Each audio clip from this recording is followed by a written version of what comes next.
911, what's your emergency? My boyfriend proposed to me. I'm sorry, is that an emergency?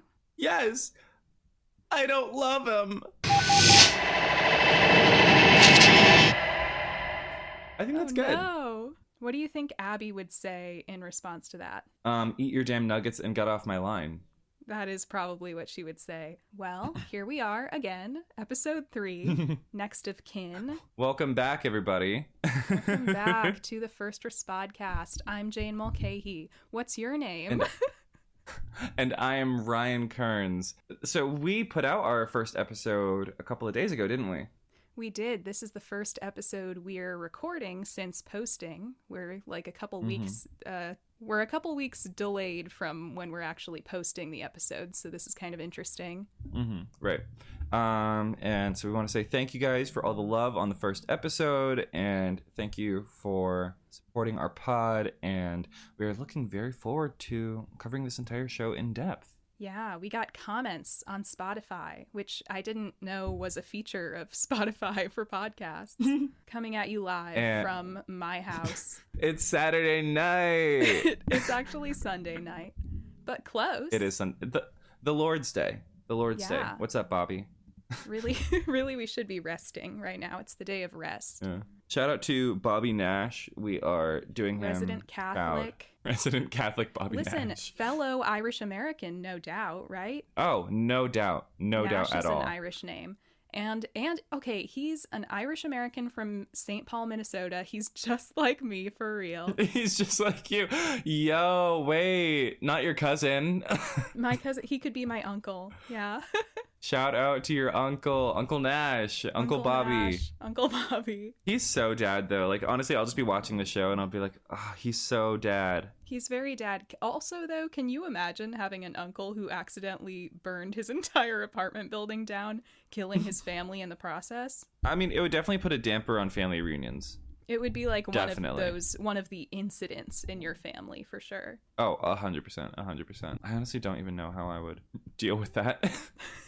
Well, it's okay because he moved to Los Angeles, so he probably never comes to family reunions anymore.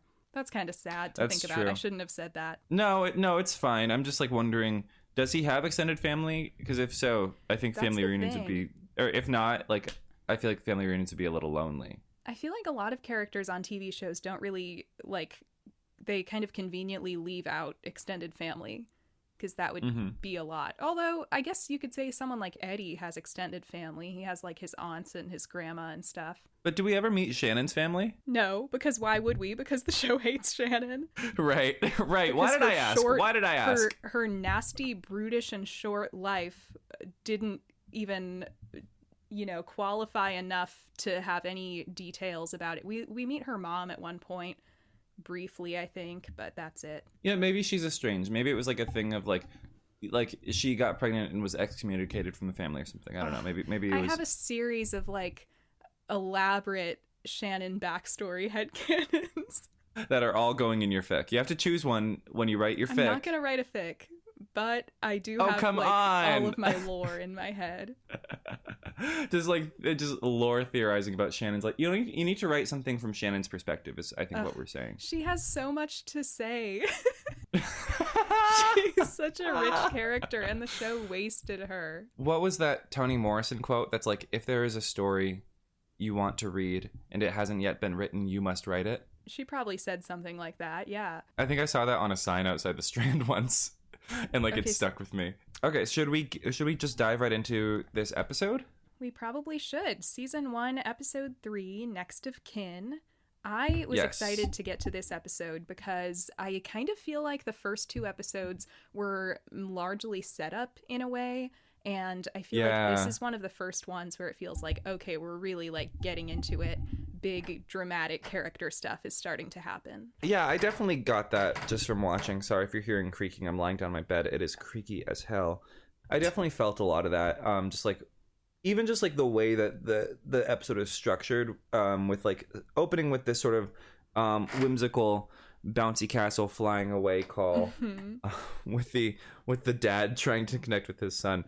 It just felt like very classic 911. It's like when you It's like it's like you're watching a show and you really like feel it starting to get its groove and everything. Mm-hmm. I guess the only thing I can really compare it to is Glee.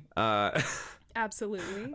If we don't mention Glee for like a certain amount of time, we'll start to slowly die. Yeah, right, exactly.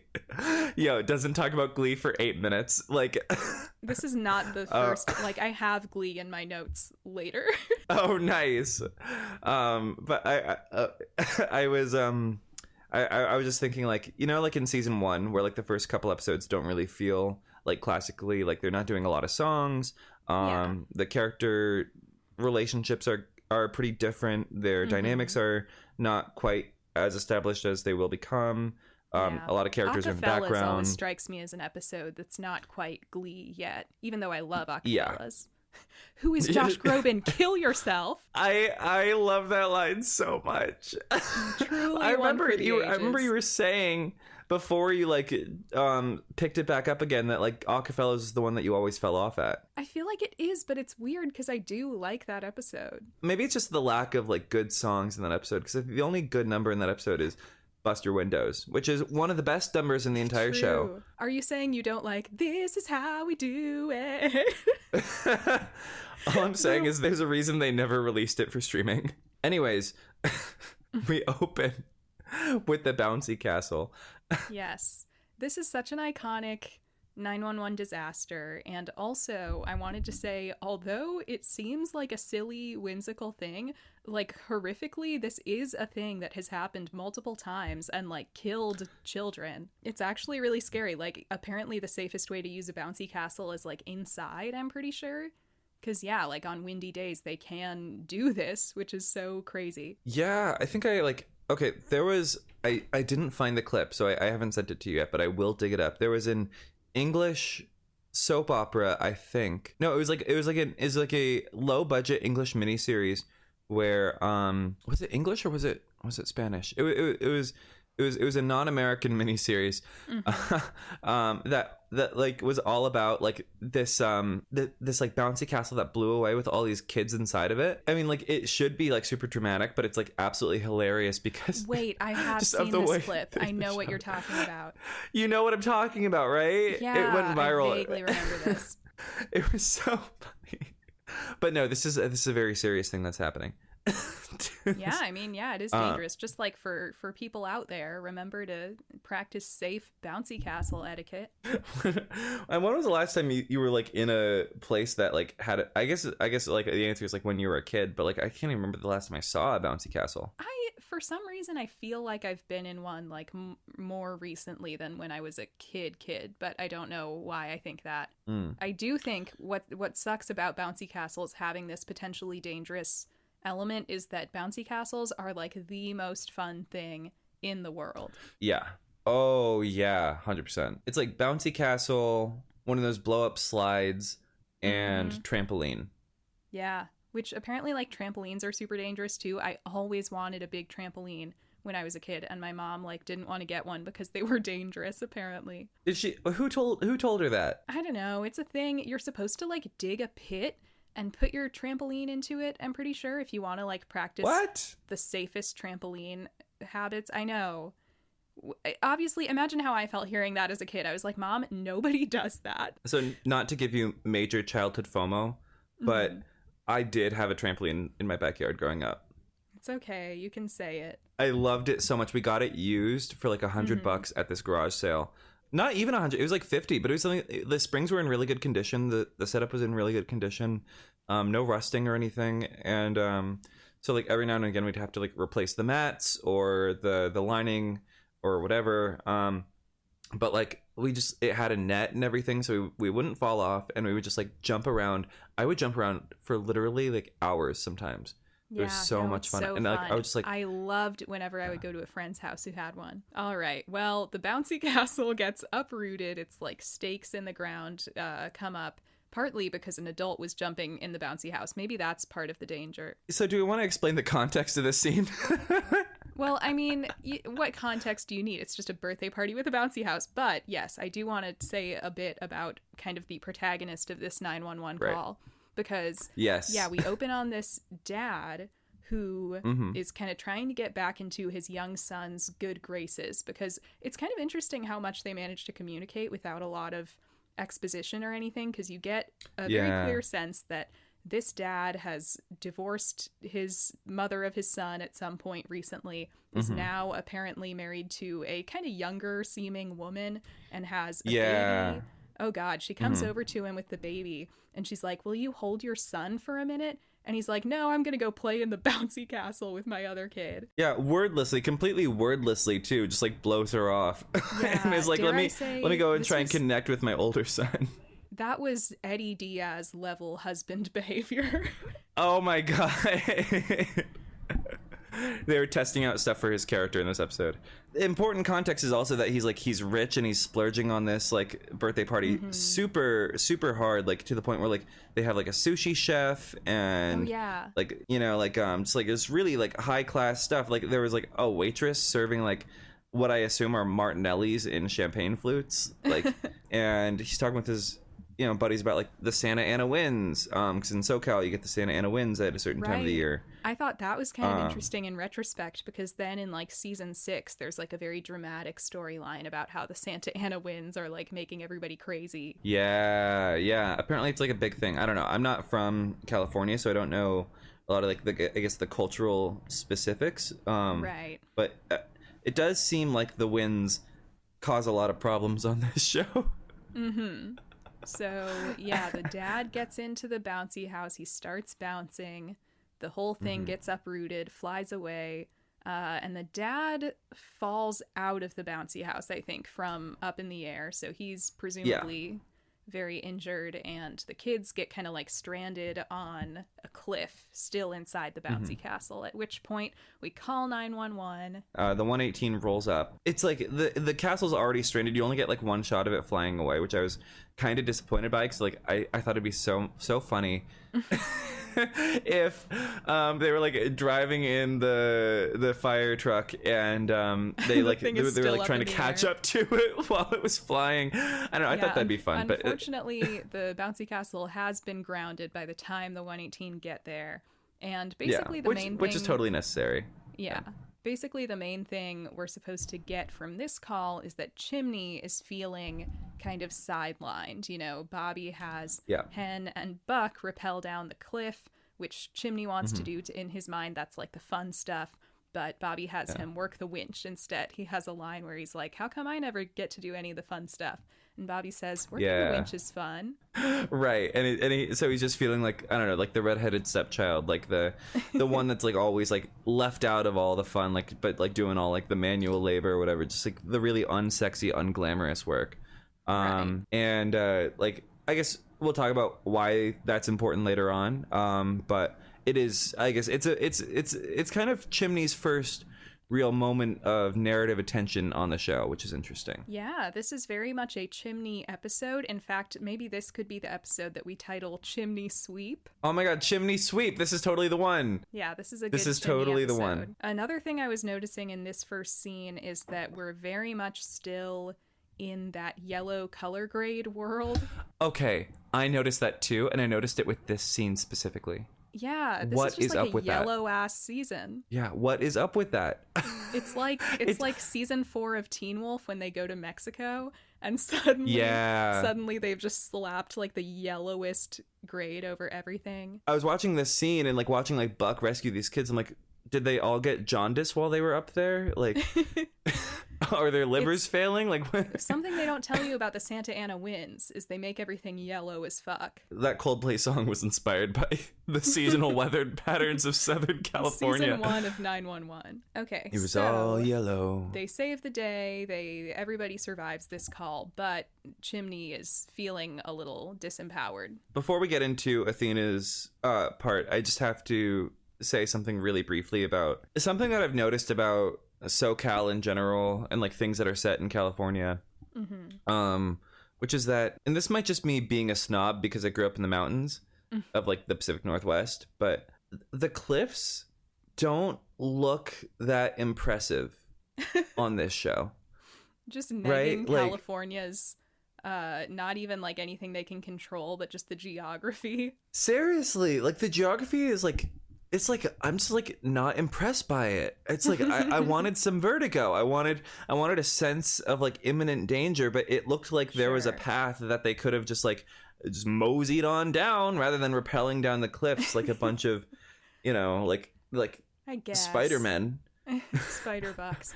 I guess maybe it is just, I don't know, maybe if you're in a rescue situation, even if there technically is a way to hike down the mountain, maybe it's just quicker to rappel. But that's just the thing. I mean, like, is it even a mountain?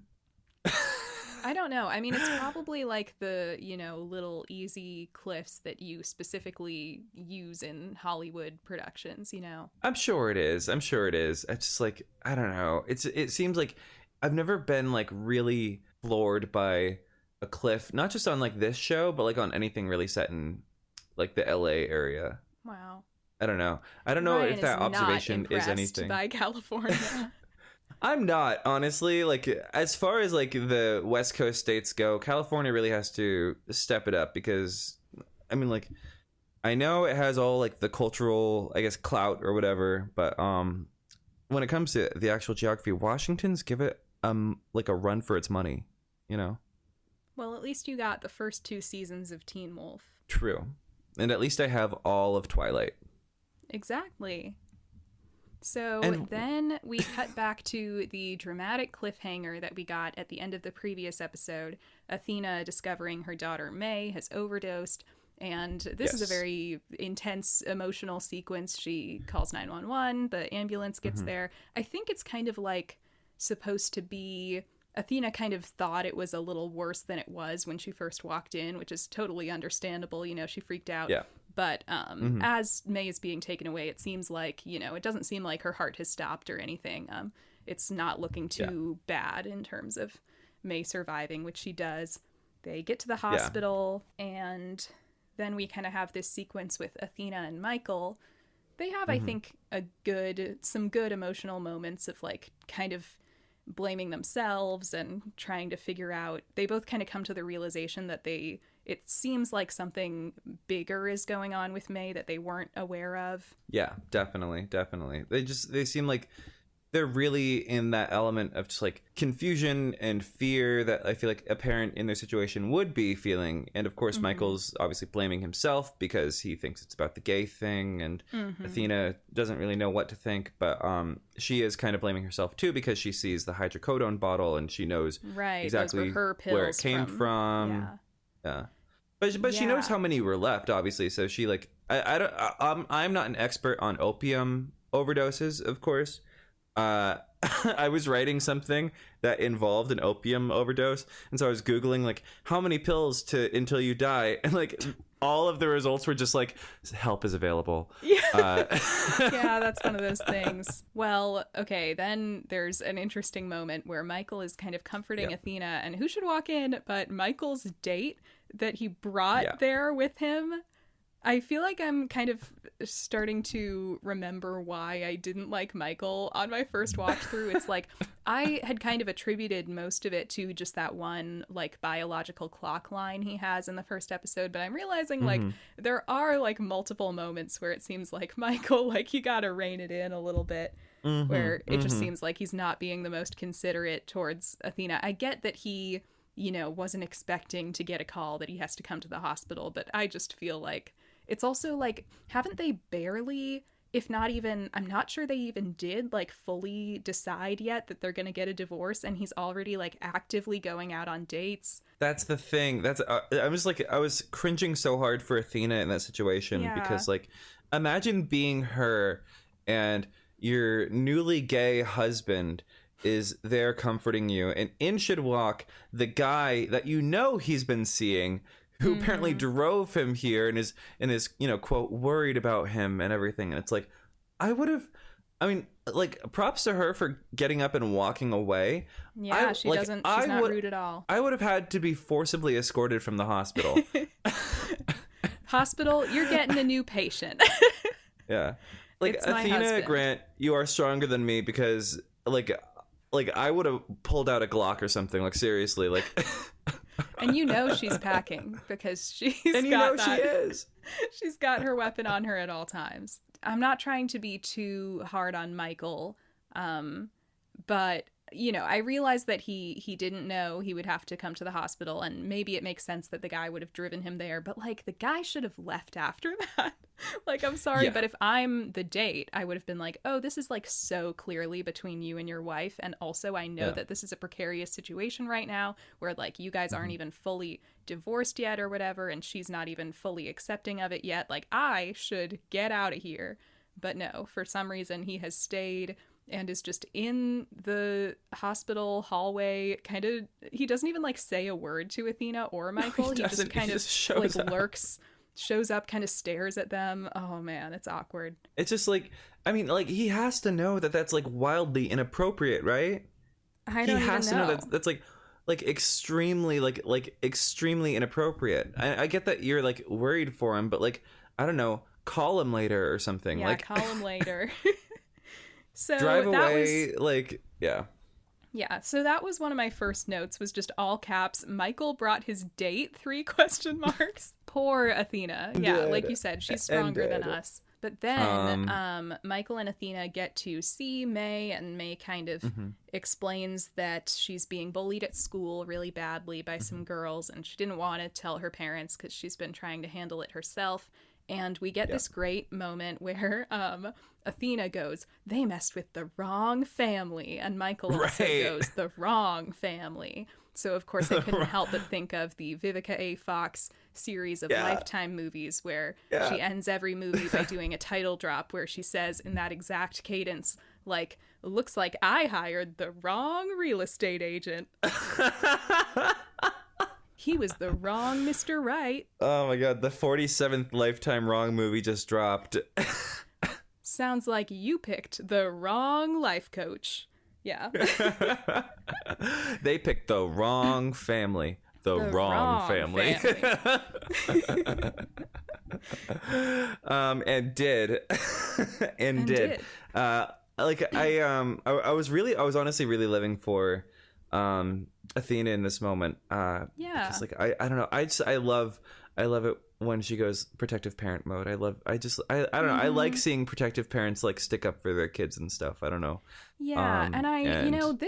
I feel like on this watch through, I was actually, the May thing was really resonating with me, because I had, like, when I was in high school, I had a friend group turn on me and bully me a lot. Oh no. And it was like just like probably like one of the worst things that happened to me as a youngster, and it was so hard. And so I was really feeling May's like just that helplessness, and I was feeling Athena's anger too. Like, she does some questionable things about this in this episode and in, like, I think the ensuing episodes, but even though I think she should not be abusing her power as a cop, I was thinking, like, man, I do get it, because it's like, there's not a lot you can... Bullying is so upsetting, because there's really not a lot you can do about it. It's like, even if your school has a policy about it, they might just not follow it, which is what happened in my case.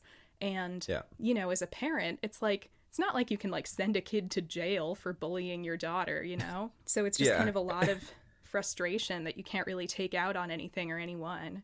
So yeah, I was feeling for both of them. Yeah, no, like, it's unfortunate that little kids are just such little sociopaths a lot of the time, but like, there isn't really a way to get to them while they're still, I guess, capable of righting their wrongs in a sense. Right. Or at least, well, I don't want to be doomerish about it, but... No, but their brains aren't fully developed, so it's like they don't really grasp that their actions have consequences a lot of the time. Yeah, because I remember being like, the same thing happened to me in grade school, and like, when like, I remember being a kid in that moment, and it was like being the most isolating, horrible experience ever. It like ruins your life.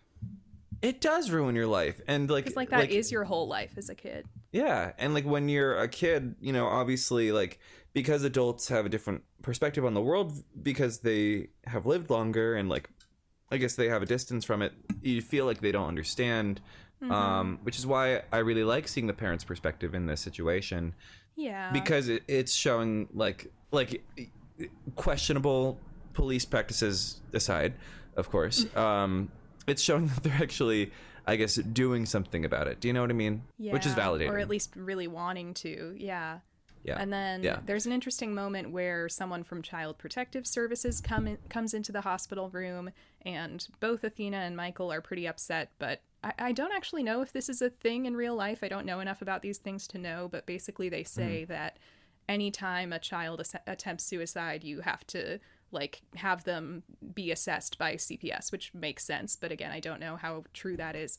And so they can't bring May home that night, which is pretty upsetting for both of them. But Athena, in her Athena way, is like, you gotta let the wheels of justice do their thing. So she allows this to happen. I also don't know a whole lot about that side of things. I know about, I mean, obviously we know about like the 72-hour psych evaluation hold that hospitals do. So I assume this is in partnership with that. This is CPS. Right. And like, it's like thinking like, I get that there would be like, I guess, an external investigation that would have to happen if we're accepting, I guess, the rules of this reality. Obviously, we haven't researched this. Right. But maybe it's just from Angela's performance, which, I mean, like every other episode, but like I was kind of singling it out watching this, like, as amazing performance in this episode. But I was like feeling really frustrated with the CPS agent. I'm like, what the fuck are you doing? Obviously May doesn't want to be separated from her parents. She like is literally saying, Mom, please don't leave me. Like and you're isolating her when she's in this vulnerable state. It was just infuriating. Right. I think it's one of those things that in real life I would support, but like the way they frame it on the show, I think very intentionally kind of makes it seem like the CPS lady is, you know, the villain in this situation. Yeah, there's something sinister about her with the way that she's like, you know what I'm entitled to do if you refuse to cooperate. And it's like, it's very, I feel like if she was a character in season 7, she would come back later as like a villain who's actually secretly been plotting against Athena the whole time. Yeah, or season 8 is stupid. Or season 8. Season 8 is also stupid, but in a much better way. Much better way, much more entertaining way, certainly. Not to get ahead of ourselves or anything. Yeah. That's thinking, pretty far down the road. It is. I was thinking maybe one of these days we could do like a bonus episode or something where we just kind of shoot the shit about our season 8 opinions, because I imagine some people listening probably are keeping up with the show live and like have seen the latest episodes and maybe would be interested in hearing some discussion of that. That would be a really fun thing to do after we like close out season 1. We finish like our 10th episode and do like a bonus episode, like sharing our controversial season 8 opinions. I don't know if we even have any controversial ones so far, besides really wanting Eddie to keep his mustache, which we already know, sadly, isn't going to happen. Really wanting the mustache to stay, and also really wanting something else to happen with his character. We'll see. But we don't have to talk about that right now. We'll cross that bridge when we get to it. Oh, Homotron 3000, we love you on this pod. Okay, I heard someone call him that on Twitter, on 911 Twitter, and it just stuck with me. Anyways, Athena's gonna kill Layla and Georgina. As she should, queen. No. As she should, right? Well, then we cut right I just wanted to say... Oh, sorry, yeah. Oh, so I just wanted to say one last thing about this, which is that I thought it was a very sensitive portrayal of the sort of these problems of, you know, suicide and bullying and everything, especially it being told from May's perspective and from Athena's perspective. Like, it almost felt, and I mean this as a compliment, it almost felt Degrassi in the way that it was really by the book with it and wasn't sensational in any way. Yeah, just very sincere and kind of responsible in that wonderful Degrassi way. Yeah, and like that, and honestly, it was really refreshing because, like, as much as I do love sensational storytelling, and I think we share an affinity for it, when it's not the focus of the show or when it's not like the highlight of the show or anything, it feels good to know that people are taking steps to treat the subject with care. Yeah, and actually something I used to think about this show before season 7 is that what I always really loved about it is that although the like 911 call side of the show and the, I guess you could say, the external conflicts a lot of the time were really crazy and over the top, the character stuff and the human drama always felt really kind of grounded and real to me, like very... Even if, again, the external conflicts are crazy, like, you know, what happens to Chimney in this episode or whatever, but the actual kind of internal stuff that's going on with the characters always felt very real and believable. And now I'm not sure that's quite as much the case anymore, but it's something I We're love in season about one. these early seasons. Exactly. Yeah. No. Yeah. We're in season one. We're in season one. Yeah. No. I guess a way that you could say is like, the stakes are highly sensational, but the emotion is very, very sincere. Yeah. So then we cut to the wonderful Chimney and Tatiana. Honestly, watching this episode back, kind of an iconic couple. Very much so. As much as I will come to love Madney, something about the camp of Chimney and Tatiana, like I was kind of obsessed with them this episode. We cut to Chimney and Tatiana. Chimney is preparing, quote unquote, an elaborate meal, but he is clearly reheating food that Bobby has actually prepared for him. There's kind of a bizarre like blocking moment that I think maybe was kind of a mistake, where he takes a pan of something out of the oven and the pan of food looks totally fine, but then he like dumps it in the trash. Like, I imagine what it was in the script, or like what the director intended was like, oh, he's burned something in the oven, so he throws it out. But for whatever reason, the way they've actually staged it, it's just like totally normal looking food. So you're like, why is he throwing that in the trash? Perfectly like golden crisp home fries. Like it's and then he just dumps them in the garbage. But then he wafts the scent over to her, which is right. Like, so it's like, because she says it smells great. What was the idea there? Not sure. I mean, like, I guess we got what was right with, like, I guess the chicken wings or whatever.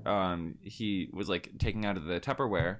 I think he's making like lamb shanks or something, or whatever that's called, or pork chops or something. I love a lamb shank. They were definitely on a bone. Right. Yeah, so he's like microwaving stuff, but he's clearly passing it off as his own. Tatiana's like sitting in the other room and he's like, don't come in here because I can't have anybody messing with my process. And then they do dinner. He's also lying about what he did on the job. He's saying he was the one rappelling down and whatnot. Mm-hmm. And we see more of Tatiana, as we established in in episode 1.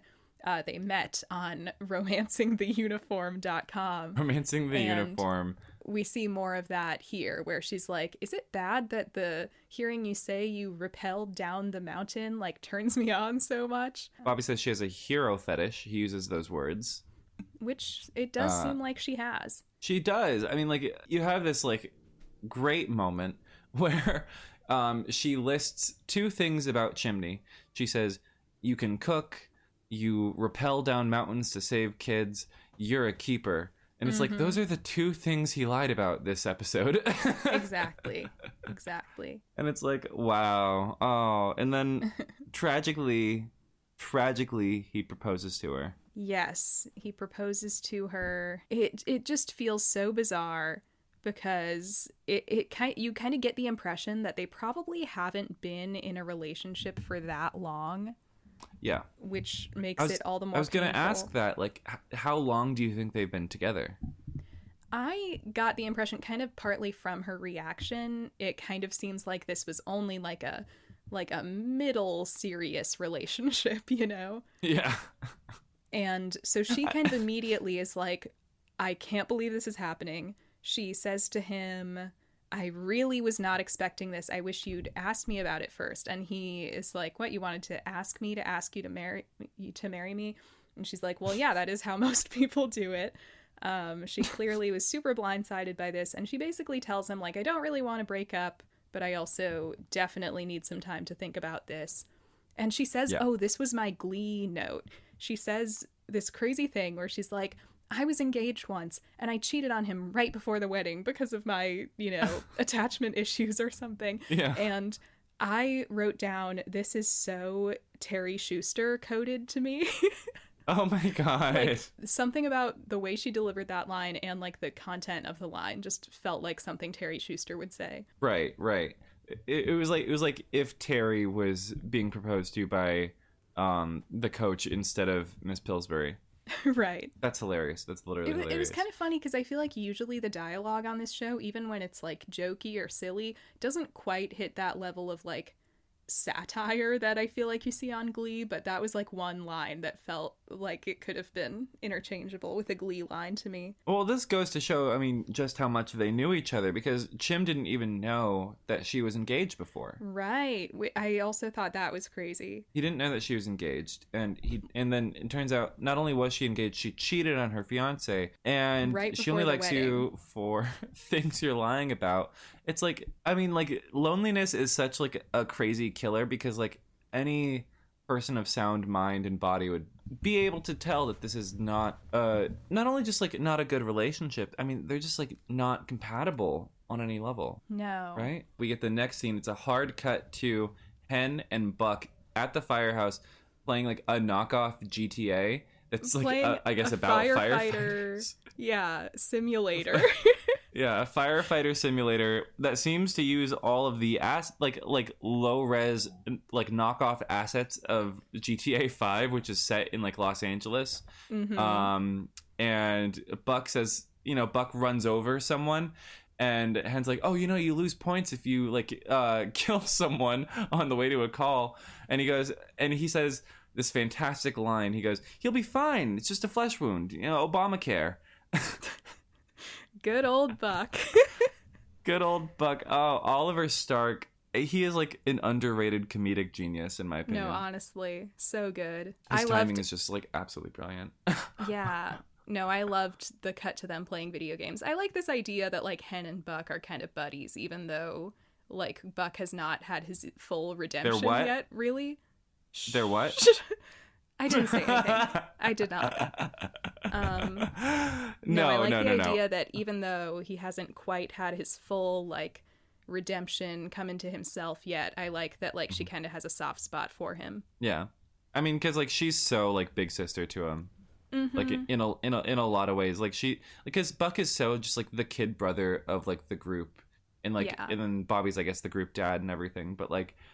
I don't know. They just like they are really underrated friends. I remember seeing like a thread of that on Twitter. And I think. Oh, by the way, this is just a sidebar. This is Aisha Hines' first episode wearing her fabulous glasses. Oh my gosh! Yes, finally. And we have been waiting. Honestly, I think that's what makes this episode feel like proper 911. Right. And glasses. Just having her glasses. Yeah, just I like having the her moments. Glasses. I like that. There's a moment in season 6, I think, when Buck and Hen are like both off work and they get really drunk together, and yeah, I just remember that's a great episode. I think they have great chemistry. And Aisha Hines is honestly such a charismatic actress that I feel like everything I've seen her in, she's had chemistry with like all of her scene partners. So I think that's she just even a real had testament to her chemistry acting. with Dennis and Dee Reynolds in that one episode of It's Always Sunny where she plays the welfare caseworker. Oh, major chemistry. Major chemistry. So Buck and Hen are playing their video games when Chimney comes in looking very upset, not really looking himself. And, the gang coaxes out of him that he tried to propose to Tatiana and it didn't go well. And Bobby kind of starts judging him for it and doing his little Bobby thing where he doesn't overtly say it, but he's kind of implying that he thinks it's good that Tatiana said no. And Chimney really, Chimney's not having it today. So he really takes him to task on it. And he's like, no, Bobby, like, say what you mean. You're looking at me with that little smirk on your face. I love that line because it's like, finally, someone is acknowledging Bobby always having a little smirk on his face. He does always have a little smirk on his face. It's like he thinks whatever he's saying is absolutely hilarious. Even when he's saying very not hilarious things. I swear, in episode 1, when he's like talking that woman down from the ledge, he has the little smirk on his face. Yeah. I just have written down his performance is amazing. I don't even know why I wrote that down for this scene in particular. It's well, I mean, compared to everything else he does. What I was finding interesting about this scene, having watched the rest of the show, is that Chimney is kind of putting in all these little digs that Chimney has no way of knowing this, but he's really getting at some of Bobby's trauma. He's saying, I've never met your wife and kids. He's saying, you know, I feel sorry for your wife because she has to put up with you. And, you know, he obviously doesn't know yet that Bobby's family is dead. And Bobby has a lot of trauma related to that. So you know, his performance, you could say, is interesting here because the actor no doubt already knows that about his character. And you can kind of look for clues in the way he reacts. Oh, definitely. Like, I mean, he brings up the little book and everything. Yeah. Well, yeah. So Chimney storms out and he's like, I'm going to go get some air. He goes for a drive. Not a good idea, given what happens next. He goes for a drive. And I have to bring up the Final Destination series again, because this was reminding me so much of the opening of Final Destination 2. Destination 2. Yeah, the logging truck, like, you know, impales people with the logs. But this was kind of an interesting, like, reversal on that, because at first you're getting the truck with the rebar in it driving ahead of Chimney, and you're like, oh god, this is going to be a Final Destination thing. But then Chimney actually pulls ahead of the truck, and then he has to, like, swerve off the road because there's, like, some shrapnel in the road, and comes to a stop. The rebar truck is for some reason not able to come to a stop fast enough, rear ends him really hard, so it's like the truck hits him from the back as opposed to the stuff going through his windshield from the front. So maybe an intentional reversal of the Final Destination 2 opening. I think that'd be iconic if it was, because we know Tim Minear likes to base storylines off of movies. It's true. And he likes to play with that. The thing about this scene that bothers me is that it's filmed and it's shot in such a way where there were multiple points when I just asked myself, Chimney, why can you not just, like, go around this guy? Yeah. Like, I get that he's going 80 miles per hour, but it's like, I feel like they were trying to communicate that whenever he would try to, like, get around him, the other car would also, like, go the same way. But, you know, it's like, why would the car be doing that? Right. I mean, it's they didn't construct, I guess, a scenario where that was warranted. Do you know what I mean? Like, I don't see why the truck would be constantly cutting him off unless he and the driver have beef.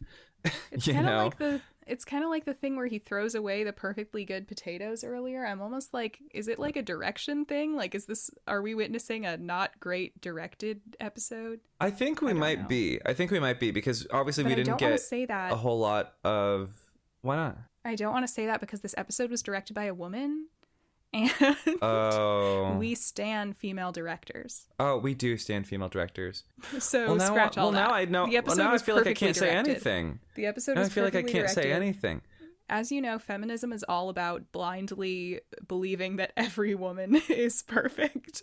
Right. Ann Coulter, goddess, diva. Goddess. You know. Anyway, what's her name? Candace Owens. Yep. Candace Owens. Let's not bring Candace Owens into it. Let's leave Candace Owens out of this for once. Chimney gets, like, crashed into by this truck, and the 118 gets called. Bobby gets the call. They go to the scene, and Bobby is told to prepare himself to see the state that Chimney is in. And we soon see that the reason for that is that Chimney has a big old piece of rebar stuck through his skull, like through the back of his car seat, through his skull. And Chimney is not aware of this. He can't feel it. He can't feel anything. It's literally like it's lodged not just through his skull, but also through his car. So he's pinned. He can't move. Yeah. And he has no idea why. Obviously, he can move his toes. He doesn't have any physical ailments because of this. It's just that it's like gone through the exact right part of his brain for him to not really be able to register that it's there. Yeah, it's like Floyd Collins, but more. Wait, no, not Floyd. Not Floyd Collins. Floyd Collins was the sand cave guy. Yeah, you're thinking of... I know who you're talking about because I've gotten a couple comments. Yes, I've gotten a couple comments from people on my video saying, oh, it sounds like that was inspired by the guy who got a pole through his head. But I will say... that's exactly what it was. I had heard of that guy. It didn't occur to me while I was writing the video. The only thing is, I've heard that guy, like, his personality did change after the pole thing happened to him, which is pretty different. You know, the whole thing with Chimney that I find so funny about this incident is, like, spoiler alert, but, like, he suffers no long-term consequences from getting rebar through his skull. in this it's a literal medical miracle.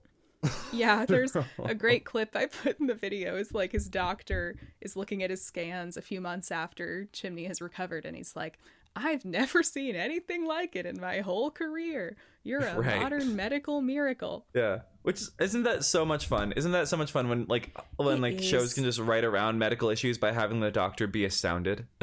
They do the same thing with Buck's leg later in the show. They have him at like a follow-up appointment, and the doctor's just like, yeah, I can't believe it, but you're totally fine.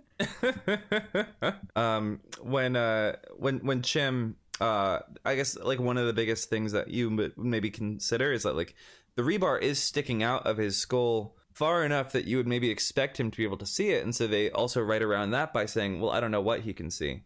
Right, and they just don't have him react to it. It is fair. Like, if you've got a piece of rebar through your skull, like, yeah, it could be affecting your ocular stuff. But yeah, basically, Chimney doesn't know, so the 118 kind of go over to assess the situation. Bobby ends up showing him. He like takes a video of Chimney on and his shows phone. It to him. Right, so funny. Because Chimney, they don't want to show him, but Chimney's like, no, I really need to see this.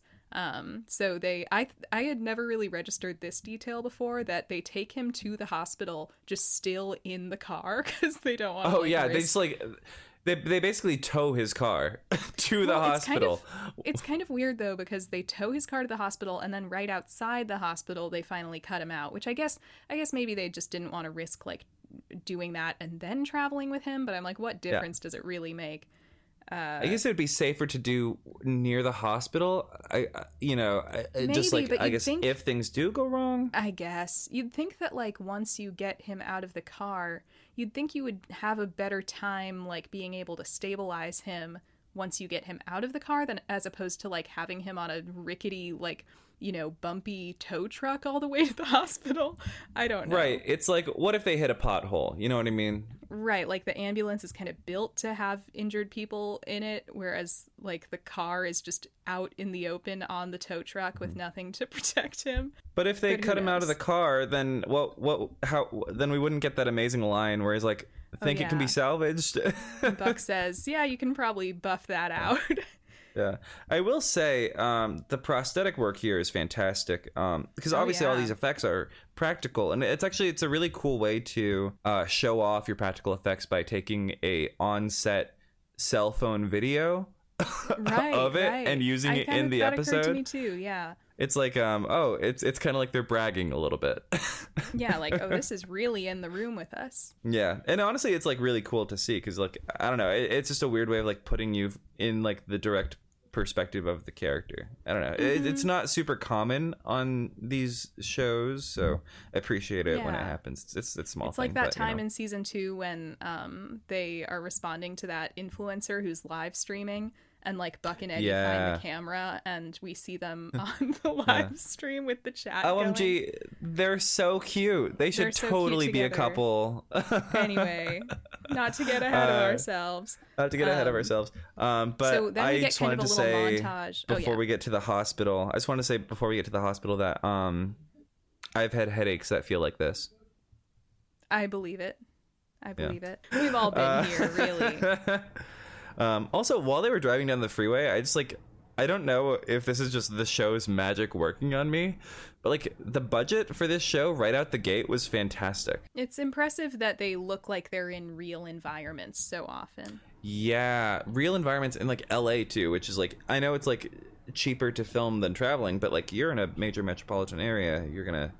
Yeah. I don't know how much of this was filmed on site. I can't imagine they had an easy time actually shutting down the freeway if that was what they were trying to do. But right. Sometimes I feel kind of stupid about like movie and TV sets. Like I can very much be fooled by a soundstage, so I don't really know like what to look for. Right, but that's like the budget showing through because I guess they even if it wasn't that big, they used it smartly. But Ryan like, Murphy's shows even if some things are on a set, it's like if it looks good enough to fool you, then that's a really good set. Yeah, that's the thing about Ryan Murphy Productions. The studio, the production company, is that all of their shows look fantastic, and they all have their own visual identity, which even is if definitely there's maybe appreciable. not always so much going on upstairs. Right.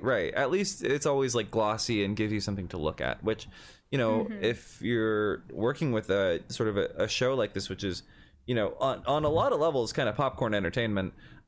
Yeah. Sometimes you just want to look at something that is compelling on its own merits. But they get to the hospital, and this is a very difficult moment of like, our job ends here. You know what I mean? It's like, Buck wants to go through again, and we get kind of a montage of sorts where, you know, we're in the hospital room, the OR, whatever, as Chimney is having the rebar taken out of his skull. The OR. You do love Grey's Anatomy. I love Grey's Anatomy, seen every single episode. And so, yeah, this is a little bit of insider knowledge, but sometimes they call the operating room the OR. OR. Yeah, we see them operating on Chimney, and we're sort of intercutting with members of the 118 back at the firehouse, like, you know, distractedly trying to do their jobs, but they're just so upset about Chimney. And then we do kind of a hard cut to Abby, who I had almost forgotten was on the show at this point. Yeah. Like 25 minutes into the episode, we get Abby's first scene where she's not, I guess, responding to the call. I thought the structure of this one was kind of interesting in that way, because, yeah, we're doing sort of like longer sequences on each character, as opposed to like the typical very snappy like ABC plot kind of 6-act structure thing. We do this hard cut to Abby and her family. Abby and like her siblings, it looks like maybe a couple of her nieces and nephews, are celebrating Abby's mom's birthday, and this is kind of to show us that Abby's mom's condition is deteriorating. She's becoming more confused. She's kind of less aware of who she is, her surroundings. Like, I found it kind of good. They, you know, one of her kids has gotten her a gift, and it's like her favorite perfume that she's worn all her life, and she opens it and she's like, what the hell is this? She's like, I don't wear perfume. And so like you can see she's like getting kind of irritable too. Her personality is changing a little bit. And then and Abby spritzes it on her hand and like has her smell it, and you see this like moment of like sort of confused, sort of lost recognition, where you see like the wheels turning in her mind, and something shifts in her brain, and she's suddenly forgotten that, I guess, like what's even happening. Like, is it my birthday? Like she says, like, is someone having a birthday? You know. But they do say that like olfactory memory is like one of the strongest like memory triggers, like smell. Yeah. So I liked that. The sense memory. When they when they have her sniff it, and then like that look gets on her face. I thought that was cool. Yeah, very subtle. And it's like again, it's a very understated portrayal of Alzheimer's, which is appreciated. As you know, we've seen a lot of media that has given a very okay, I have to come clean about this.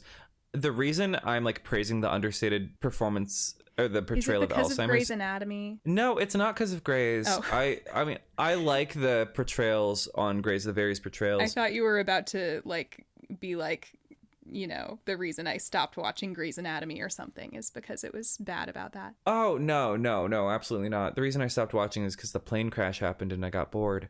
Fair enough. No, it's because I saw The Notebook on Broadway. Oh. And obviously it was written to be this way, and I thought the actors did a great job with the material, but the material in The Notebook on Broadway in the portrayal of Alzheimer's is very over the top. It is very, I mean, it's, you know, it's a play, right? It's a musical. It's going to be theatrical, but it just felt, I don't want to say dishonest, because obviously there are parts of Alzheimer's, especially late stage dementia, where people can get very confused, very disoriented, to the point of like getting like, you know, fearful and violent, and you know, that sort of thing. It's just like there wasn't any subtlety in that portrayal, and so to go from that to this, it's like night and day. Somehow that doesn't surprise me that The Notebook the musical is not the most nuanced depiction of Alzheimer's. Right. But I haven't watched it, so this may shock you. Did you see the film, The Notebook? I never have. I know of it, but yeah, I never watched it. I feel like it was just overhyped. That's the only thing. Well, I love a good James Marsden moment. I love a good Rachel McAdams moment. So Abby talks to her brother. She apparently has a brother. Yes. And Matt. They bring up Tommy again. And I wrote in my notes, I wrote, every time they mention Tommy, ... damn you, Ryan. Because now I'm like, I am the one trying to get us to stop referencing this, and now it's all I can think about. I mean, listen, all I'm saying is sometimes your man leaves you for another man, and that's okay. Like, so has Abby just always had a thing for younger men? I think Abby's always had a thing for men who like men. That could be a type. Anyway, they mentioned Tommy. You know, the brother is implying that she's really put her life on hold. I actually liked this a lot, where the brother is kind of saying all these things like, come on, like, be serious. Like, you ended up taking care of mom because you got the short end of the stick. And Abby is very adamant about how, like, no, I chose to do this because I wanted to do this for my mom. And, like, you know, she's kind of offended by her brother saying these things. It kind of seems like she has taken on more responsibility and the brother did not feel as much like social pressure to do that. Oh, absolutely. And he is recommending to her, he's trying to get Abby to think about putting their mom in a home, basically. Mm-hmm. Which obviously, you know, Abby's very reluctant to do. And, like, you kind of understand her reluctance because obviously as her primary caretaker, she feels this immense sense of responsibility for her mother. As her daughter, she feels in a sense of responsibility for her. And also she would feel very guilty because, you know, the reputation these sorts of homes have for handling their clients, or I guess their patients, but also I guess just the stigma or the shame associated with that of feeling like, you know, I've failed as a caretaker and I haven't been able to provide for this person who provided for me my whole life. Yeah, there's a whole thing around like, oh, you put your parents in a home, you must not love them or whatever. When, you know, to be very fair to Abby, I feel like she ultimately does decide not to do it. But I want to say, you know, I think there's probably, especially in situations where like this, where someone like needs a lot of extra care for something like Alzheimer's, I don't think there's any shame in like looking into options like that as long as it's a good facility. Oh, absolutely. Yeah, I don't think there should Abby be any shame with that. Doesn't feel. And unfortunately, kind of the message of the episode is that it is bad to put your loved one with Alzheimer's into a home. That's the conclusion she reaches. I don't know that the show is necessarily endorsing that. I'm not saying they're endorsing it, but I feel like that's kind of the vibe you get from having a narrative like that, where like the brother comes in and he's being insensitive about. I guess I'm not giving them enough credit. They're plenty nuanced about it. Like when Carla shows up later and she and Abby have a talk about it, Carla does make a point of saying like, oh yeah, that's a good place. It's hard to get in there. They're good. Yeah. No. I mean that's not. No, I mean that's fair. I think it's fair that maybe they could have, I guess, given more voice to not only the good that would do for Abby's mother, whose name is escaping me at the moment. What's your mom's name again? Is it? That is a good question. I think it starts with a D, but I could be wrong. Not only just the good that it could do for her, but also the good that it could do for Abby, you know, like Matt she really has says put her life on hold. Oh, absolutely. You know, Matt says that, like, you know, Abby, you know, is or like he says something along the lines of like, you know, you're suffering like this is not a healthy way to live, and that's like obviously objectively true, even if he says a lot of other stuff that is pretty out of line. I guess the only reason I really get sort of frustrated with Abby as a character is that for a lot of the season she doesn't really, I guess, stop and take what she herself needs into consideration, or maybe she is and she's just like pushing it down, or she's like setting it to the side because she feels this righteous sense of urgency to take care of her mother, which is admirable. It's definitely not inadmirable, but I don't know, like as someone who really enjoys her storyline and enjoys Connie and enjoys this character, I really wish she would just take a moment to put herself first. And obviously she's created a scenario in which she can't do that, but it's sad. It's sad to watch. Yeah, I think it seems like it's maybe a matter of honestly just like self-esteem in this part of her story. Like, it seems like she's kind of been doing this for so long that she doesn't even really think about herself. And it's interesting that you say that, because I think at a certain point, like, that neglect of yourself can actually become kind of like self-absorbed in its own way, if that makes sense. It's like sometimes not taking care of yourself is like actually the selfish thing to do, if that makes sense. I don't even know what I'm saying, but I feel like she's becoming self-destructive by like being so selfless. Well, it's like, what kind of caretaker are you going to be if you don't have any of yourself to bring to the table, right? Right. Like, or like, is this really what your parent would want for you right now, right? Yeah, exactly. When they're in their right state of mind, would they really want you to be putting your own life on hold for so long to take care of them as they continue to deteriorate, and also to have you witness firsthand every single step in their deterioration? I certainly wouldn't want that for my child. Yeah, I think a lot of parents maybe feel that way as they get older. I don't know. Basically, Abby needs to get a little self-respect, and luckily for her, she will gain that by the end of the season by getting a hot young boyfriend. Exactly. And then leaving him at the airport to go travel the world. Exactly. It's just like the end of that movie, The Kissing Booth. So, back to the 118. They get a call. Let's just not dwell on that. The 118 gets a call to respond to a like truck that appears to be full of people. And basically, it's one of those things where some people were trying to cross the border illegally and did one of those things where I guess you pay to like get transported in a truck, like as cargo. And they've been like left in the truck in the heat. So somebody called 911. They get there. It's a very like grave, sad scene to see. They open up this truck. There are all these people who have been there with no water in this hot environment for who knows how long. There's like a kid who has stopped breathing that they resuscitate. They pry open the door, and there's this kid who stopped breathing. There's all these people who are obviously suffering from heat stroke, and they do CPR. And meanwhile, Hen is sort of investigating the truck, and she sees the guy's license up on the roof of the truck. His name is Art Guile, which is I don't know, that name stuck out to me because it's like, who on earth is named Art Guile? It's interesting seeing this sort of, I guess, this scenario where this coyote is transferring immigrants across the border in the back of this truck, and that becoming a central piece of this section of the episode. I can't think of another show that does that.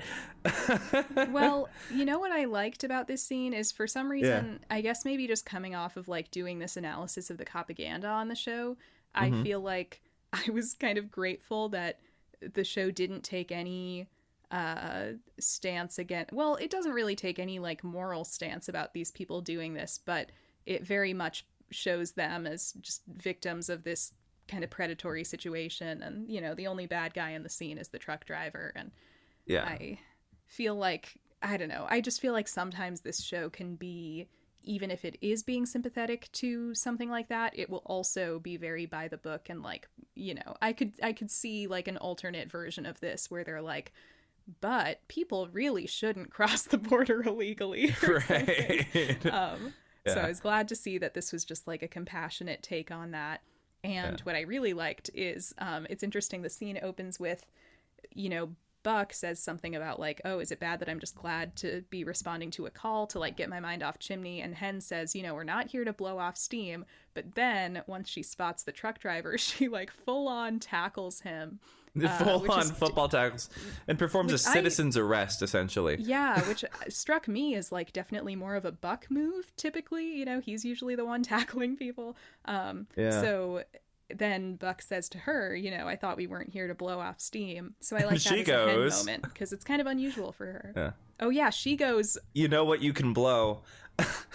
I wrote down that line. And I wrote, what did she mean by that? Oh, I was just thinking... Is she saying, suck my dick? Because that's kind of a weird way of putting it, I feel like. I think that's what she was saying. I think it was like clunky dialogue, but I think that's definitely what she was driving at. I was just thinking like, Hen, if you only knew what this man was capable of down the line. Jesus. Let's not. Let's not. No, I'm just. Let's take that out of it. No, I similarly had like an interesting sort of reaction to this scene, which was, I guess my first thought was, I hope and pray that this isn't going to be like a storyline of they rescue these people and they all get deported. You know what I mean? Right. Like, obviously the cops are there with them, and obviously, you know, California is a sanctuary state, so it's like it was written into state law, I think, a year before this show aired, that that it is illegal for local law enforcement to do those sorts of deportation activities, you know, arresting people based on immigration status, reporting them to ICE, that sort of thing. And so California is a sanctuary state, and so like it happened like a year before that, so it was a very fresh thing. And I guess seeing that with the way that the people in the truck are so, I guess, I mean, obviously the primary concern is, you know, with their son and everything, who's not breathing, but like, I guess on another show you would maybe expect a bit of hesitancy with, you know, law enforcement or anyone perceived as adjacent to law enforcement, like firefighters or paramedics. And the show didn't even, I guess, give voice to that idea, which I thought was really cool. Yeah, no, I mean, I feel like it's part of the show's messaging in a way, is that they want to make their first responders look like, you know, like an ultimate force for good in every way. So it's like, yeah, they wouldn't have characters question that at all, maybe. No, I mean, I am glad we're not watching like Blue Bloods, you know what I mean? Blue Bloods is always your go-to. I think I've seen one episode of it. So I haven't even really watched it. I had just like heard that it was kind of one of the worst propaganda shows, and that it typically is one of the more conservative ones. So I decided to look up like one scene from it because I wanted to pull some footage for my video. I found a scene from the very first episode of the show. I think I might have mentioned this to you. It is like because a thing on this show is it's like about a family of cops, and they have these family dinners all the time. So it's like a family dinner scene from the first episode, and it's like the like woke daughter of the family is disagreeing with Mustache Man Tom Selleck about torture, the ethics of torture, and you know they're trying to frame her as like the kind of stupid woke lady, and she's saying, I don't like torture. And then Tom Selleck basically goes, well, honey, it's a lot more complicated than that, and torture is good. Our military is justified in using torture. And you're like, whoa. What is this? What am I watching? What year did the show come out? It was the first episode, right? Like it was 2010. The pilot. It's not very old. This is motherfucker. This was after Abu Ghraib, and they were doing this on TV. Well, yes, but let me look up exactly what year. Oh my god. Yeah, 2010. Holy shit. Jesus Christ. Abby calls Buck on this call once again. While he is on a call, he picks up the phone to talk to Abby, and I love the way she's so like, you're on a call, like you shouldn't even be talking to me, like you don't have to talk to me right now. Yeah, there was something funny about. It's adorable. I thought it was absolutely adorable. And we get one of my favorite Buck lines here, where he says, I don't know a lot. Which, you know, he does finish that sentence. He says, like, I don't know a lot, but I do know this. But I prefer to just cut it off after he says, I don't know a lot. Just end it there. I mean, that just tells you everything you need to know. It's more accurate, I would say. And also, something I found funny about this scene is Buck gives Abby, like, the most generic advice ever. You know, like, she's just sharing her struggle with feeling conflicted about putting her mother in a home, and Buck just says something. He's like, I don't know a lot, but if there's anything I've learned this week, it's that family is the most important thing. It's like the most generic thing he could have possibly said, but Abby is so clearly like into him that she just like, she's like, wow, he's so wise. Yeah Like, you know, when you kind of have like the blinders on because you really like a person, and it's like, yeah, everything they say is so intelligent. Yeah. Rachel with Jesse in season 2 of Glee, after he comes back, after failing out of UCLA. But it's like clear that, to me at least, that what Buck said was like so unprofound. And that tickled me. I liked that. Yeah. Well, I mean, like, he's not a very profound guy, right? So... He doesn't know a lot. So then we get a scene that I really like where Bobby actually visits Tatiana, Chimney's not fiance. Not fiance. And Bobby is trying to convince Tatiana to come see Chimney in the hospital because Chimney, we've learned, has been put into a medically induced coma. And Bobby just believes that maybe if Tatiana could show up, you know, it would kind of will Chimney to live a little more. And Tatiana, I think, very interestingly and, you know, in a way that I empathized with, actually, is like, listen, I'm not that into this guy. And I kind of am worried that if I stick around, like, you know, there's no way for me to win here. Like, if I leave now, everybody's going to think I'm a bitch. And if I leave later, everybody's going to think I'm a bitch. Like, if I go support him now, like, to what end? How long am I going to be by his side pretending to be, like, his perfect girlfriend when I know that's not really the way I feel? And I just found this, like, really nuanced and interesting. And I was definitely, like, on her side in the conversation. I kind of did feel like Bobby was guilt-tripping her a little, and I liked that she just stood her ground. To be honest, even if Chimney was, like, the greatest guy in the world, I still think she has the right to just be like, you know, I'm not in love with him, and I don't want to pretend I am, and I don't want to, like, get locked into this situation where I'm going to kind of be expected to act a certain way, and I won't really feel like I have the freedom to leave. Yeah, seriously. No, I was really feeling for her in that moment because it was like there were these two men who were putting her in these very, you know, challenging situations where, you know, Chimney's proposing to her and she has to look like an asshole for saying no or say yes and then break his heart down the line. And now Bobby's sitting here saying, we need you to come to the hospital, not for you or even necessarily for him, but for us because we want him back. You know what I mean?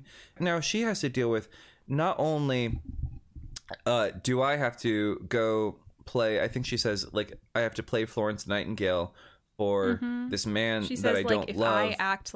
She says, if I act like anything less than Florence Nightingale, like, everybody's going to think I suck. Yeah. No, seriously. And that's totally what would happen. Yeah. And kind of what does end up happening. I mean, like, you can totally see Bobby, like, I mean, he says he's not judging their relationship and, you know, all that stuff. But it's like, he kind of is. But he is. He totally is.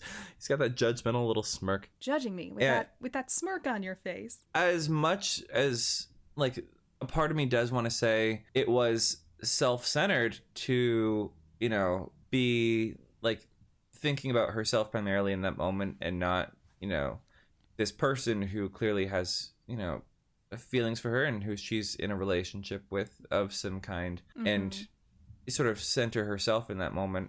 I also think that, like, there are moments where you kind of do need to put yourself first and you kind of do need to be the asshole in that situation, you know? I know, it's like, it's a shitty situation and it's not that Chimney deserves it, but I also think, like, she has the right to do that. Yeah, and she absolutely does. Yeah. So I think that is when, right after that, we get the first little glimpse of kind of what Athena is cooking up. We just see this brief scene of her outside May's school in her car, and she is like full on stalking the girls who bullied May, which again is kind of understandable. And she's identifying them with the yearbook from presumably the previous year. And so a good little attention to detail is that apparently what they did to justify having both of the girls' pictures in frame next to each other is they gave them both last names that began with C, and like C, and like one was like CO and the other was CR, so they were right next to each other in the yearbook. And it was probably like why it was they're like friends. Yeah, it probably was. I just thought it was like kind of like a little genius moment of like attention to detail, like, oh yeah, they totally would be right next to each other in the yearbook. And then they can have their pictures next to, whoa, and that's them there. The mastermind Tanya was like, hey, girl, you're right next to me in the yearbook, which means you're my new best friend. It's like Heather's or something. Like, right. Presumably they're all friends because their names are all Heather. She's right. Like, I only make friends with girls whose names are next to mine in the yearbook. So what was Athena cooking? That's the question. Well, basically just we get the sense that she is plotting some sort of revenge against these girls, which is kind of ominous since she's a grown officer of the law and they are like 15. But, again, I do understand like the fury there. I understand why she feels like she needs to do something. Yeah, no, it's emotionally justified in the narrative. It's just... it's what's interesting to me is that we spend so much time with Athena and Michael and May at the beginning of the episode, and then the whole rest of the episode happens, and we only get this one little moment towards the end with Athena laying the seeds for the rest of this storyline down the road. And right, again, it's kind of an interestingly formatted episode. It is an interestingly formatted episode, and it's kind of like they shoved all of the May stuff at the front, and we only got just like a taste, essentially.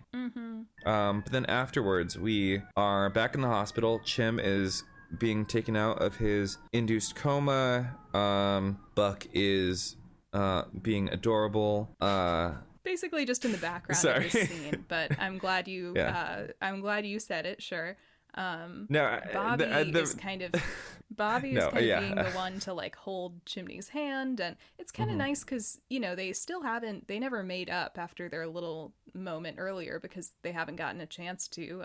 Chimney immediately got rebar through his skull, but I think Bobby maybe is feeling like he wants to make more of an effort with Chimney, so Bobby is really the one to be right by his side as he's waking up. And they all kind of establish that they're his family since, Tatiana couldn't be there. They also have a line about like, oh, I tried to get in touch with your parents, but, they're over in Korea and they couldn't be here. So I noted that this was like one of the first big found family moments on the show, and it's very explicit about it. Yeah. In many ways, it's kind of the thesis of the show. You know what I mean?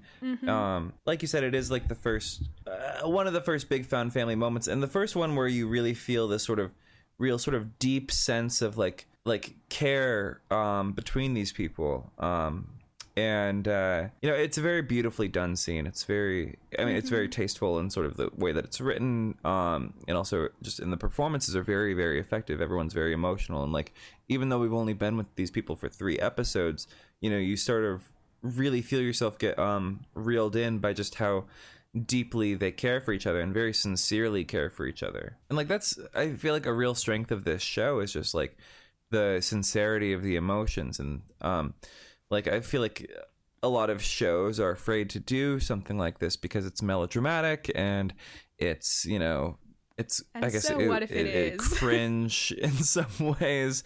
But like, I don't know, emotions are all cringe because they're emotional, right? Yeah, you can't help it. Sincerity is gonna feel a little hokey at times, and maybe that's okay. Yeah, I think sincerity is a great thing, and it's honestly like one of the things that I love the most about this show is just how these characters basically, I guess, suck the souls out of each other by just how much they love each other, And so that's an interesting way of putting it. No, but you know what I mean, right? Like, do you know what I mean? Really. Or what do you mean they suck the souls out of each other? Like I mean, like you see, like them like sort of on the verge of tears and everything, and like Bobby's holding his hand, and it's a level of care and sincerity that like I feel like most other shows would reserve for like a season finale. Right, that's a good point. And it's episode 3. It's episode 3. Like, this is just any old Monday for us. Seriously, it is. And like there's so many more moments of that like this throughout the show, that because the show is so unashamed and unafraid to go there, it allows you to feel the same way about the characters as well. And that's just where the episode leaves us, just with that. And I think really setting the tone for the entire, like you said, part of the kind of thesis of the show, that like the 118 is a family, and sometimes family is not who you're actually related to or whatnot, but the people you find and choose in your life. It's honestly, it's like kind of rare for me to get like really invested in like a found family story. I don't know. I hear a lot of people like raving about that as a genre, and I feel like it's never really been something that I've been like even aware of as like a genre to seek out, but I do think it's an appealing part of this show. This might be a hot take, but I feel like maybe when people say found family, like often what they really mean is just like any piece of media that has like a lot of characters with nice, strong relationships. And I feel like you could say that like any good show probably has that. And it's interesting to me that it's become like a genre. Like I get it. And I also think for a lot of people, it's like most people have some kind of strained relationship with maybe like some family members or whatever. And it's cathartic to see examples of how you can forge really strong bonds with people you're not related to. Like, that's one thing I appreciate about that element of the show, I guess, is like, sometimes when you see a lot of characters on this show have difficult relationships with their parents, I think that resonates a lot of the time. Yeah, it's interesting that found family has become such a buzzword, because I almost feel like it's like almost like a meaningless genre. But I don't want the found family crowd to come at me for saying that. Well, I feel like it's like there are so many different types of found family things that it's like, I don't know, what kind of found family viewer are you? Are you like Heartstopper or like HBO's Band of Brothers? Like, like what's your, or like, are you like Entourage or something? Or like more like a Sailor Moon type beat? Like, what's your found family of choice? Ours is what's your found family? What's your found family? I guess ours would be the 118. Yeah. Or the Glee Club, for that matter. But yeah, it feels like when people say that, what they really mean is I like shows where like the characters are really likable and they're all friends or something. And again, I feel like that's a lot of shows. It's a lot of shows. Also, I feel like a lot of found family stuff, like actual like stuff where they say like we're a family and like that stuff, they have some of the most toxic relationship drama you've ever seen on television, you know, like or in some cases it's like on 911 some of these relationships are just literal family. Like later on when like Maddie is introduced, or like when, you know, two characters get married, it's like, no, you're just like family. There's found family, but there's also just regular family. So do you want to do like a final reflections on this episode? Do you have any final reflections or thoughts about it? Sure. I mean, I think like we've already said, I think it's a good one. It's got kind of an interesting structure, but I will say, as I was watching it earlier today, like I thought it just flew by. So I think it's still an effective structure, effective pacing. And like I said, I'm just kind of excited to be in the part of the show when like big things are happening, big changes are happening. We've kind of finally gotten most of our characters set up, and like now we can really just have fun in the world. Yeah, I guess the only character we have left to set up is Hen. Yeah. She's still... We got more of her this episode, but yeah, she's definitely still probably the person we know the least about. We haven't met Karen yet. We haven't met Danny yet. We haven't met Eva yet. And so that's coming down the line. Spoiler alert. But I'm really, really looking forward to especially the next episode. Because episode 4 is probably one of my favorite. It was definitely probably my favorite early episode. Yeah, if I remember it correctly. It's a huge one, and it's one of the ones that I was watching where I just like really fell in love with the show when I was first watching it. So I'm excited to cover it next week. Yeah, me too. All right, well, good episode. Right back at you. No, what a way to wrap it up. But like, good episode, yeah. Good job, us. Good job, us. If you want to follow us on social media, on Twitter I am at Dan, Dirty, and on Instagram I'm at Prime Minister of Sadness. I'm fine. I'm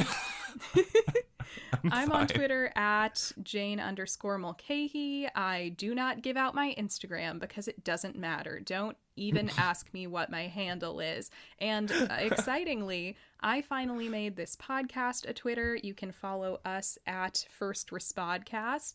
The good thing about having picked such a dumb name for this podcast is that, like, none of the usernames are taken. So I was, like, making some of our accounts, and I was like, oh, this is easy. Like, I don't even have to put in any numbers or anything. Yep, so follow us on Twitter at First Risk Podcast. I think we're going to be doing use the Twitter just as, like, our outlet for all things 911, because I feel that would like be smart. We could, like, live tweet the episodes maybe as they're airing. Yeah, we'll have to sign them, like, with our initials though, so people know who's tweeting, so we don't misattribute any quotes to anyone. Yeah, so that we can be very clear about who's saying what. On Twitter, I tend to have a bit of a more confrontational personality, so I'm going to try and leave that out of our brandable stuff. Okay. Yeah, we need to be very brandable, and we need to be thinking about clout and how we can make money off of this. First always. And foremost, Oliver Stark is not going to come on else. our podcast if we're getting in fights with fans all the time. Yeah. If you like our podcast and you want to support us directly, you can always drop a little rating. I think they do on Spotify and Apple. It's such an effective call to action when we don't even know exactly what the action is that we're calling people to do. Yeah, there's an action in there. Would love it if you did rate it. us 5 stars. Tell your friends. And apparently you can on comment Spotify, you can leave comments. Yeah, we didn't even know that until today. So thank you for those who have already commented, and thank you for those who will, who are listening to this now. I see you, and I know you, and I love you. And with that, I bid you good night. Good night. Do not go gentle into that good night. Bye-bye.